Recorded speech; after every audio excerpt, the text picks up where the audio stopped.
વિદ્યાર્થી મિત્રો, આજે આપણે આલ્કોહોલ અને ફિનોલના રાસાયણિક ગુણધર્મોની ચર્ચા કરીશું. મિત્રો, આપણે અગાઉ એના ભૌતિક ગુણધર્મોની ચર્ચા કરી હતી. અગત્યના કેટલાક કોન્સેપ્ટો પણ તમારે ક્લિયર કર્યા હતા.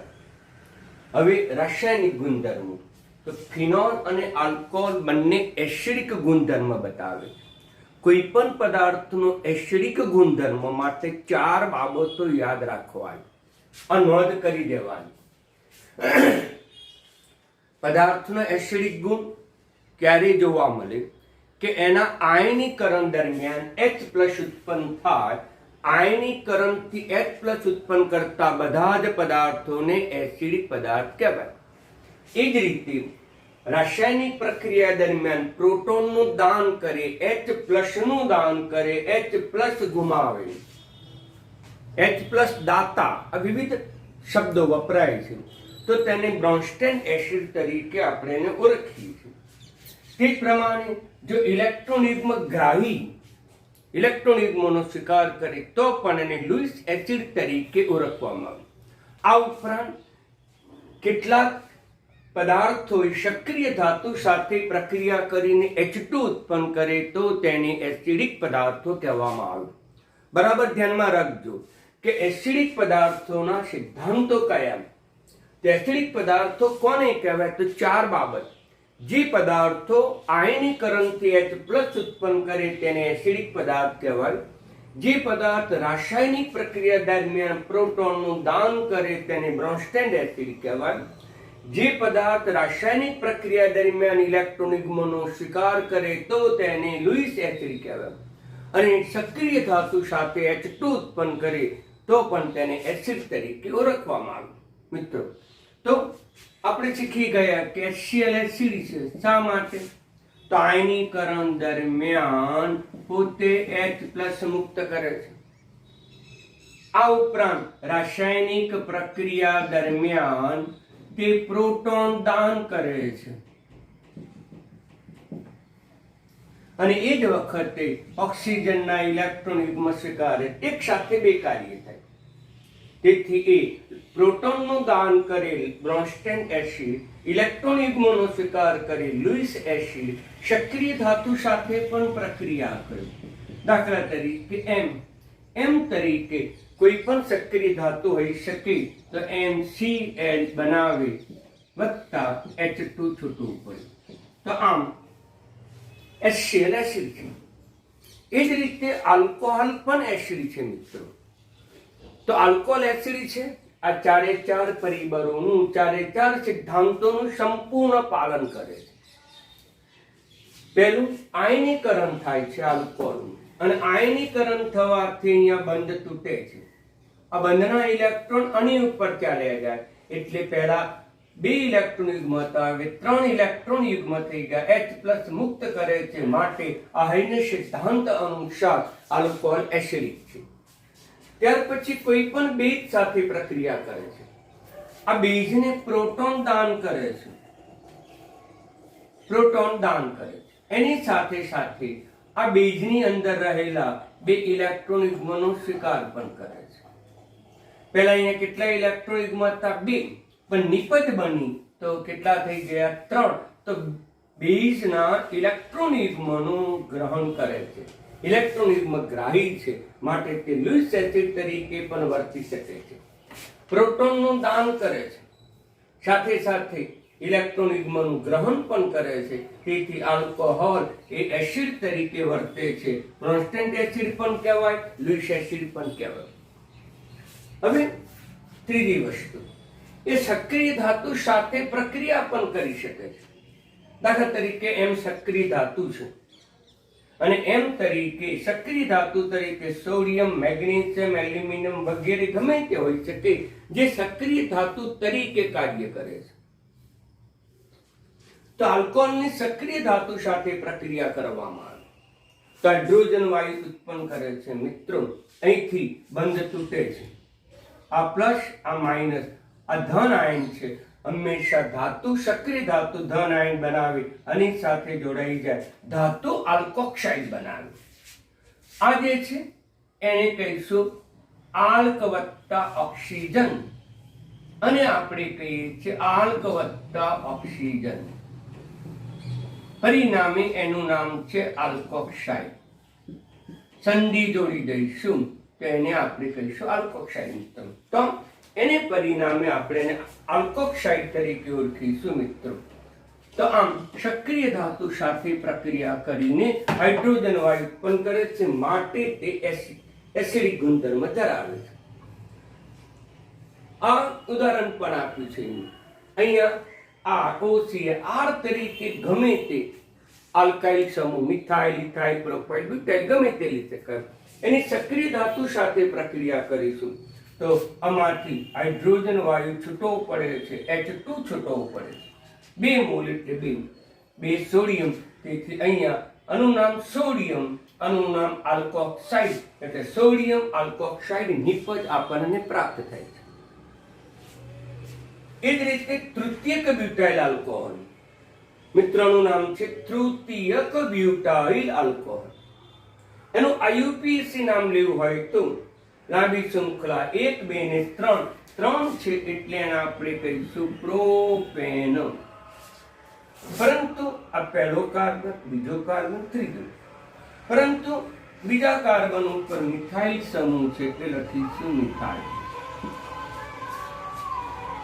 એ જ કાર્બન, બીજા જ કાર્બન ઉપર આલ્કોહોલ છે એટલે કહીશું all. 2 methyl propane 1 all. Alcohol છે, સક્રિય છે, ધાતુ સાથે પ્રક્રિયા કરી અહીંથી H છૂટો છે, પરંતુ એલ્યુમિનિયમની સંયોજકતા +3 છે, અહીંયા આવી ગયું. જ્યારે આની સંયોજકતા -1 છે એટલે એક અહીંયા લખીશું. સંતુલન કરવા માટે 6 સમૂહની જરૂર પડે, 6 આલ્કોહોલની જરૂર પડે, એટલે આપણે 3 2 6 લખ્યું છે, 3 H2 છૂટવું પડે.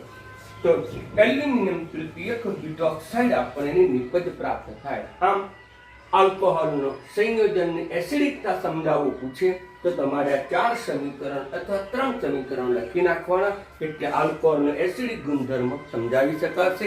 પરંતુ આ નોંધ પણ તમારે અવશ્ય રીતે કરવાની. હવે આ આલ્કોહોલનો એસિડિક જે ગુણધર્મ છે એ આલ્કોહોલના પ્રકાર ઉપર આધાર રાખે. તો આલ્કોહોલના પ્રકારનું એસિડિક ગુણ સમજાવો. બીજો પ્રશ્ન લઈએ.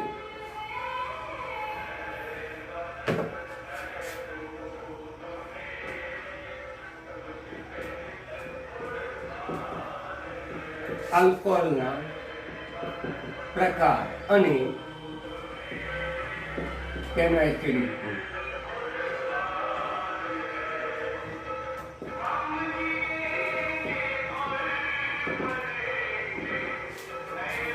એના પ્રકાર ઉપર પણ આધાર રાખે મિત્રો. તો આલ્કોહોલના 3 પ્રકાર છે મિત્રો, પરંતુ દરેકમાં OH સમૂહ છે. તો OH ની ધ્રુવીયતાને બંધને આધારે તે એસિડિક ગુણ સૂચવે છે.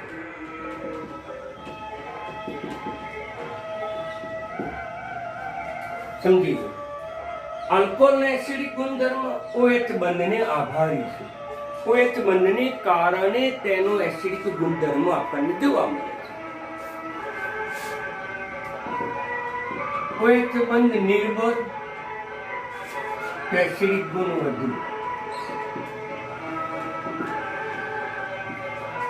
કારણ કે OH બંધ નિર્ભર હોય તો સરળતાથી બંધ તૂટે, H પ્રોટોન દાન કરવાની વૃત્તિ વધી જાય, માટે તેનો એસિડિક ગુણધર્મો પણ વધી જાય.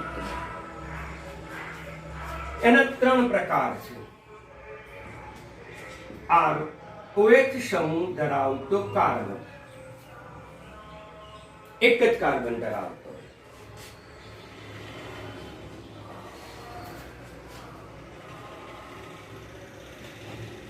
OH સમૂહ ધરાવતો કાર્બન એ બીજો એક જ કાર્બન ધરાવતો હોય. અહીંયા OH સમૂહ ધરાવતો કાર્બન એ બીજા 2 કાર્બન સાથે જોડાયેલો હોય.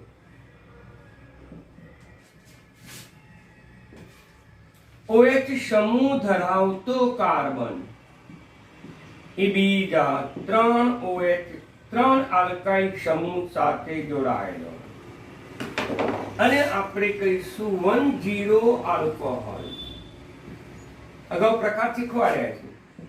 આ 20 આલ્કોહોલ અને કહીશું આ 30 આલ્કોહોલ. મિત્રો બરાબર સમજી લો. તો આલ્કોહોલના આપણને કેટલા પ્રકાર જોવા મળે? 3 પ્રકાર, 10, 20 અને 30. આમ આલ્કોહોલના પ્રકાર ઉપર તેની એસિડિકતા આધાર રાખે છે.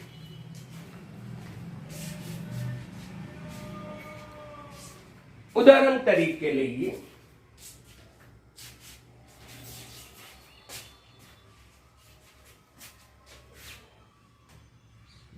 ઇથેનોલ. આમાં લેવો હોય તો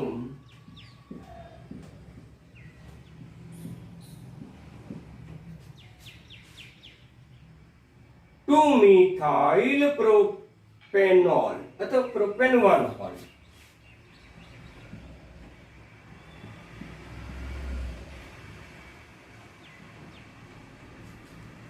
ઓકે, હવે ધ્યાન આપો બરાબર કે આલ્કાઇલ સમૂહ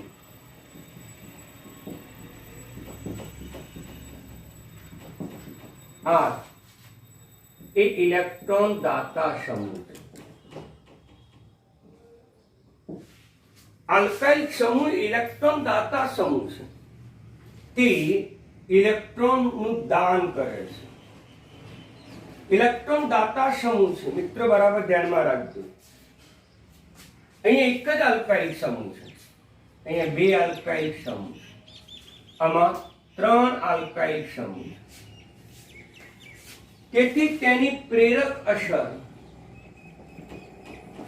OH બંધ ઉપર જોવા મળે.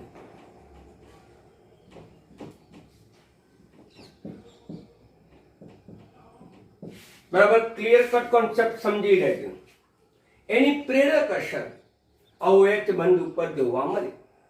એ ઇલેક્ટ્રોન મોકલે છે અને ઇલેક્ટ્રોન મોકલે તેથી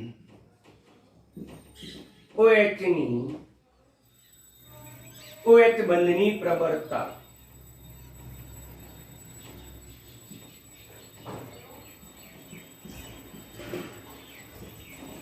વધારો થાય છે.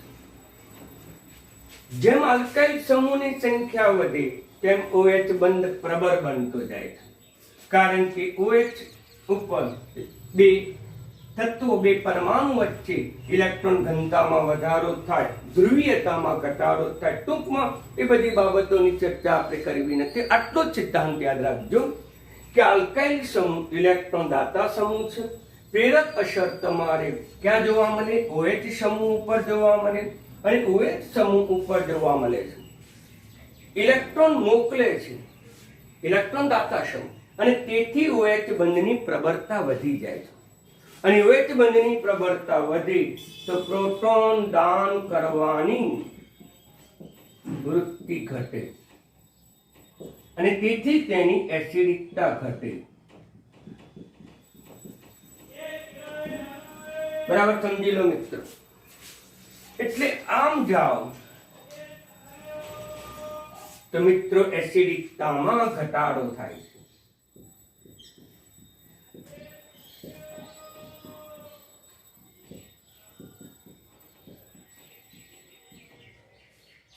એનું કારણ આ છે 10 પ્રબળ એસિડ છે, એની સરખામણીમાં 20 ની એસિડિકતા ઓછી છે. એની સરખામણીમાં 30 આલ્કોહોલની એસિડિકતા બિલકુલ ઓછી છે. આમ 30 આલ્કોહોલ એ સૌથી નિર્બળ એસિડ છે. તો આમ આલ્કોહોલની એસિડિકતા એ આલ્કોહોલના પ્રકાર ઉપર પણ આધાર રાખે છે. મિત્રો તમને પૂછે તો આ વસ્તુ તમારે આ રીતે જ લખવાની કે એની એસિડિકતા OH બંધને કારણે જોવા મળે. OH બંધ નિર્બળ તો એસિડિક ગુણ વધુ, સરળતાથી પ્રોટોન દાન કરે. પરંતુ અનુવાદ કર્યા પછી લખવાનું કે આલ્કાઇલ સમૂહ જે છે, અંદર આલ્કાઇલ સમૂહ છે અને આલ્કાઇલ સમૂહ એ ઇલેક્ટ્રોન દાતા સમૂહ છે. તેથી ઇલેક્ટ્રોન મોકલે છે અને એની અસર આપણને OH બંધ ઉપર જોવા મળે અને ઇલેક્ટ્રોન OH ઉપર વધવાને પરિણામે એ બંધ મજબૂત બનતો જાય છે. જેમ આલ્કાઇલ સમૂહની સંખ્યા વધુ તેમ OH બંધની પ્રબળતામાં વધારો થાય. OH બંધ મજબૂત બને છે અને પ્રબળતા વધી બંધ મજબૂત બને તો દાન કરવાની વૃત્તિમાં ક્રમશઃ ઘટાડો થાય. તેથી એસિડિકતા ક્રમશઃ ઘટે છે. મિત્રો, આટલી વસ્તુ બરાબર ધ્યાનમાં રાખજો. એ જ પ્રકારે ઉદાહરણ સહિત આપણે લઈ શકીએ કે બ્યુટેનોલ અગત્યનો એમસીક્યુ છે. બ્યુટેનોલના સમઘટકોને એસિડિકતાના ઘટતા ક્રમમાં ગોઠવો.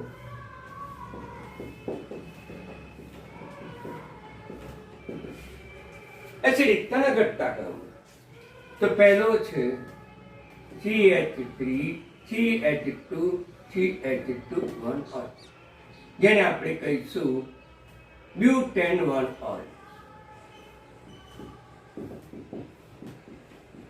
જે 10 પ્રકારનો આલ્કોહોલ છે.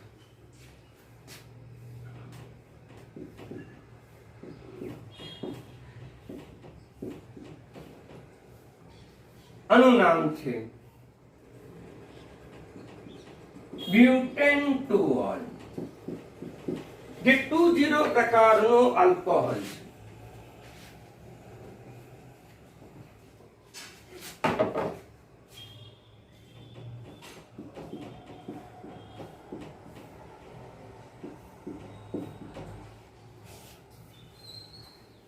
અહીંયા પણ મિત્ર જુઓ, આનું નામ છે 2-મિથાઇલ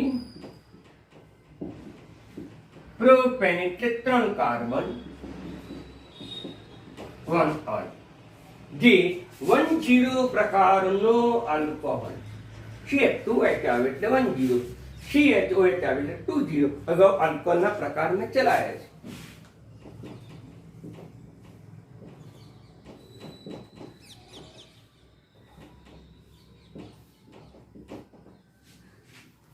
આનું નામ છે 2-મિથાઇલ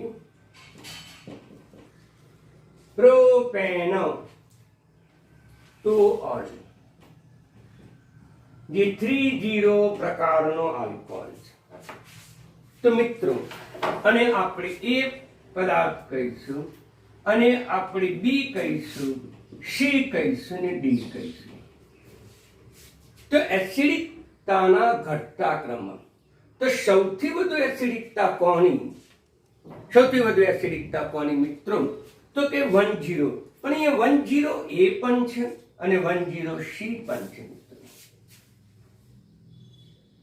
અહીંયા CH2 સાથે એક જ આલ્કાઇલ સમૂહ છે. અહીંયા CH2 સાથે આ કાર્બન સાથે 2 આલ્કાઇલ સમૂહ છે. અહીંયા એક જ આલ્કાઇલ સમૂહની પ્રેરક અસર કાર્ય કરશે. અહીંયા શાખા હોવાથી 2 કાર્બન સમૂહની પ્રેરક અસર કાર્ય કરશે. અહીંયા પ્રેરક અસર વધુ છે, જ્યારે અહીંયા પ્રેરક અસર ઓછી છે. અને પ્રેરક અસર ઓછી હોવાથી આલ્કાઇલ સમૂહની દાન કરવાની વૃત્તિ ઓછી હોવાથી અહીંયા OH બંધ પ્રબળ હશે. તેથી પહેલો આવશે A મિત્રો, એટલે આપણો જવાબ આવશે પહેલો A. પછી 10 આવે એટલે C. હવે અહીંયા આ 20 છે, આ 30 છે મિત્રો. તો ત્યાર પછી આવશે 20 અને પછી આવશે 30. અહીંયા 2 આલ્કાઇલ સમૂહ, જ્યારે અહીંયા 3 આલ્કાઇલ સમૂહ છે. અને પ્રેરક અસર વધુ છે. પ્રેરક અસર OH બંધ પર અસર કરે છે. ઇલેક્ટ્રોન મોકલતા હોવાથી OH બંધની પ્રબળતામાં વધારો થાય છે. OH બંધ પ્રબળ બને છે. H દાન કરવાની વૃત્તિ ઘટે છે, એસિડિકતા ઘટે છે. એટલે પહેલો આવશે A, પછી આવશે C, પછી આવશે B અને પછી આવશે છેલ્લો D. મિત્રો, તો આ જે છે એ આપણો આન્સર છે. તમે બરાબર નોંધ કરતા રહેજો સમજૂતી સાથે. તો આ એક અગત્યનું એમસીક્યુ છે કે આલ્કોહોલ ની એસિડિકતા એના પ્રકાર ઉપર આધાર રાખે છે.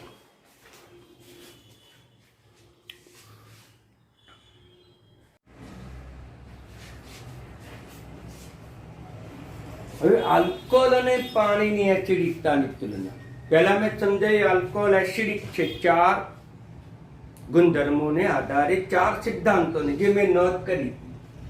બીજું, આલ્કોહોલની એસિડિકતા એ આલ્કોહોલના પ્રકાર ઉપર આધાર રાખે એની પણ ચર્ચા કરી હતી. 1-0 આલ્કોહોલની એસિડિકતા વધુ, તેના કરતા 2-0 ની એસિડિકતા ઓછી, તેના કરતા 3-0 આલ્કોહોલની એસિડિકતા ઓછી. હવે આલ્કોહોલ અને પાણીની એસિડિકતાની તુલના.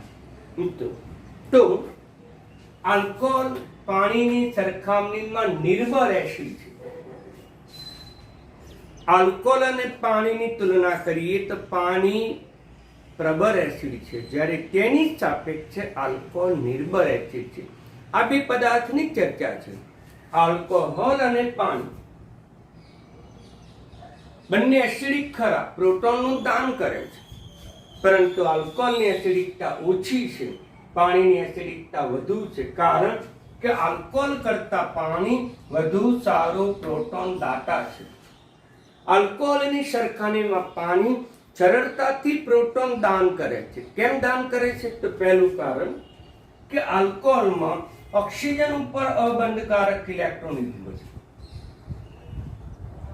પાણીમાં પણ છે, પણ સાથે સાથે શું છે કે આલ્કોહોલનો ઓક્સિજન એ આલ્કાઇલ સમૂહ સાથે જોડાયેલો છે. આમ આલ્કાઇલ સમૂહ સાથે જોડાયેલો હોવાથી એની પ્રેરક અસર કાર્ય કરે છે, કારણ કે એ પોતે ઇલેક્ટ્રોન દાતા સમૂહ છે. એટલે ઓક્સિજન ઉપર ઇલેક્ટ્રોન ઘનતા પાણીના ઓક્સિજન કરતા વધી જાય છે. પાણીમાં જે ઓક્સિજનની ઘનતા છે તેના કરતા આલ્કોહોલ અને ઓક્સિજન ઉપર ઇલેક્ટ્રોન ઘનતા વધુ છે, કારણ કે આલ્કાઇલ સમૂહ છે.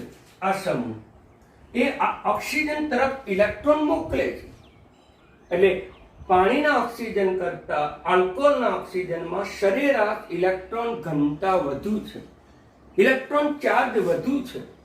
તેથી તે ઇલેક્ટ્રોન ચાર્જ વધુ હોવાથી એ પાણીમાંથી પ્રોટોન સ્વીકારે છે, અને પાણીમાંથી પ્રોટોન સ્વીકારે તો તે વખતે પ્રોટોન ગ્રાહી કાર્ય કરે, ભેજ તરીકે વર્તે. જ્યારે પાણી કે આલ્કોહોલને પ્રોટોનનું દાન કરે છે ત્યારે તે એસિડ તરીકે વર્તે છે. આમ આલ્કોહોલ અને પાણી વચ્ચેની આ પ્રક્રિયા સૂચવે છે કે પાણીની પ્રોટોન દાન કરવાની વૃત્તિ વધુ છે, તેથી પાણી વધુ સારું પ્રોટોન દાતા છે. તેથી આલ્કોહોલની એસિડિકતા ઓછી, પાણીની એસિડિકતા વધુ. આમ આ પ્રક્રિયામાં આલ્કોહોલ બેઝ તરીકે વર્તે છે. મિત્રો, બરાબર ધ્યાનમાં રાખજો. ફરીથી બરાબર સમજી લો. ઇમ્પોર્ટન્ટ છે કે આલ્કોહોલ અને પાણી બંને એસિડિક તો ખરા, પણ આલ્કોહોલની એસિડિકતા ઓછી, પાણીની એસિડિકતા થોડી વધુ. કારણ કે આલ્કોહોલને પ્રોટોન દાન કરવાની વૃત્તિ ઓછી હોય છે, એની સરખામણીમાં પાણીની પ્રોટોન દાન કરવાની વૃત્તિ વધુ છે. જેમ પ્રોટોન દાન કરવાની વૃત્તિ વધુ તેમ એસિડિકતા વધુ. આ તો સિદ્ધાંત છે. કેમ પાણીની પ્રોટોન દાન કરવાની વૃત્તિ વધુ છે? તેના માટેનું કારણ અહીંયા બતાવ્યું છે કે આલ્કોહોલ છે, આલ્કોહોલ એ આલ્કોહોલમાં ઓક્સિજન ઉપર અબંધકારક ઇલેક્ટ્રોન યુગ્મ પણ છે. સાથે સાથે આમાં આલ્કાઇલ સમૂહ છે. આમાં આલ્કાઇલ સમૂહ પાણીમાં નથી. આમાં આલ્કાઇલ સમૂહ જે ઇલેક્ટ્રોન દાતા સમૂહ છે, મેં આગળ ચર્ચા કરી. પરિણામે એની પ્રેરક અસરથી ઓક્સિજન ઉપર ઇલેક્ટ્રોન ઘનતા વધી જાય અને દાન કરવાની વૃત્તિને પરિણામે ઓક્સિજન ઉપર ઇલેક્ટ્રોન ઘનતા વધે.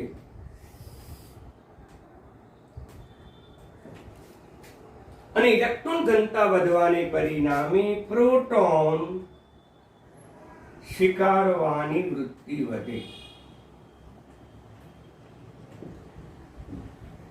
ઓકે મિત્રો, તેથી પાણી સાથેની પ્રક્રિયામાં આલ્કોહોલ પ્રોટોન સ્વીકારે છે, આમ પાણી સાથે તે બેઝ તરીકે વર્તે છે. આમ આલ્કોહોલની એસિડિકતા ઓછી, પાણીની એસિડિકતા વધુ. અને એને પરિણામે આ પ્રક્રિયા સૂચવે છે કે આ પણ બેઝ છે, એનો શરીરમાં બેઝ છે, આમ પ્રક્રિયા થાય છે. માટે આ નિર્બળ હશે જ્યારે આ પ્રબળ બીજ હશે. આ પ્રબળ બીજ છે, આ નિર્બળ બીજ છે. મિત્રો, મેં ઇમ્પોર્ટન્ટ એમ ચૂક્યું છે કે બીજનો ક્રમ તો આલ્કોક્સાઇડ એ પ્રબળ બીજ છે, એની સરખામણીમાં હાઇડ્રોક્સાઇડ એ નિર્બળ બીજ છે. ઉદાહરણ તરીકે લઈ શકીએ, અહીંયા સોડિયમ લગાવી દો તો સોડિયમ ઇથોક્સાઇડ છે, અહીંયા પણ સોડિયમ લગાવી દો તો સોડિયમ હાઇડ્રોક્સાઇડ છે. આમ સોડિયમ હાઇડ્રોક્સાઇડ કરતા પણ સોડિયમ ઇથોક્સાઇડ પ્રબળ બેઝ છે, યાદ રાખજો. સોડિયમ હાઇડ્રોક્સાઇડ પ્રબળ બેઝ તો ખરો, તેના કરતા પણ પ્રબળ બેઝ સાપેક્ષ તુલના છે.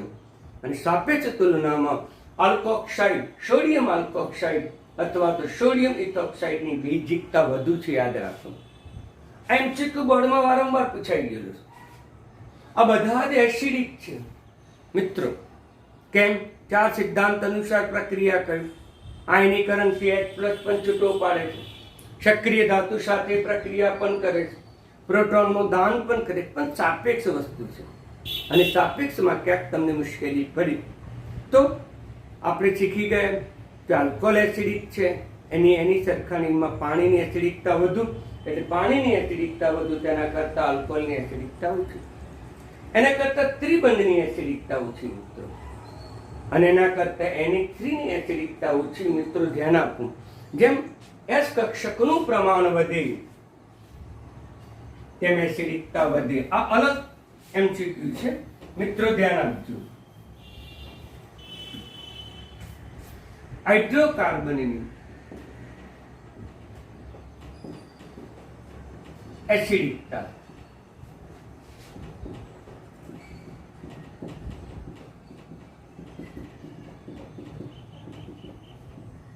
હાઇડ્રોકાર્બનની એસિડિકતા.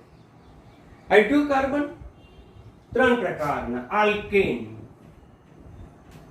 Alkene, alkyne. આલ્કીનમાં કાર્બન કાર્બન વચ્ચે સિંગલ બંધ, આલ્કીનમાં કાર્બન કાર્બન વચ્ચે દ્વિબંધ, અને આલ્કાઇનમાં કાર્બન કાર્બન વચ્ચે ત્રિબંધ. આમાં sp3 સંકરણ છે, આમાં sp2 સંકરણ છે, આમાં sp સંકરણ છે. આમાં S કક્ષકનું પ્રમાણ અહીંયા સાયન્સમાં આવી ગયેલું છે. S કક્ષકનું પ્રમાણ, કુલ કેટલી કક્ષકો? P3 કક્ષકો અને એક S કક્ષક, કુલ 4 કક્ષકો. એ પૈકી S એક જ છે એટલે 25% જ છે, એટલામાં S કક્ષકનું પ્રમાણ 25% છે. આમાં S કક્ષકનું પ્રમાણ કેટલું? કુલ 3. 3માંથી ત્રીજો ભાગ સલ્ફરનો છે એટલે 33.33%.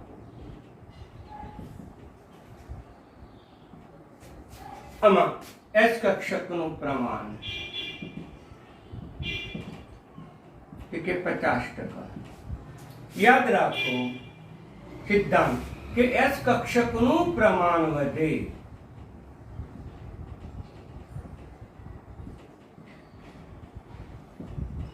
એસિડિકતા વધે. S કક્ષકનું પ્રમાણ વધે છે, એસિડિકતા વધે છે. પરિણામે આમ જાવ તો એસિડિકતા વધે. યાદ રાખો કે ત્રિબંધ ધરાવતો આ H પ્રોટોન દાન કરી શકે છે, માટે તે એસિડિક છે. અને NH3 પણ પોતે એસિડિક તરીકે વર્તી શકે, તેના કરતાં નિર્બળ બેઝ સાથે પ્રક્રિયા કરે. ત્યારે મિત્રો તો એસિડ બેઝ પ્રક્રિયાઓ છે લઈ શકાય NH3 વત્તા OH.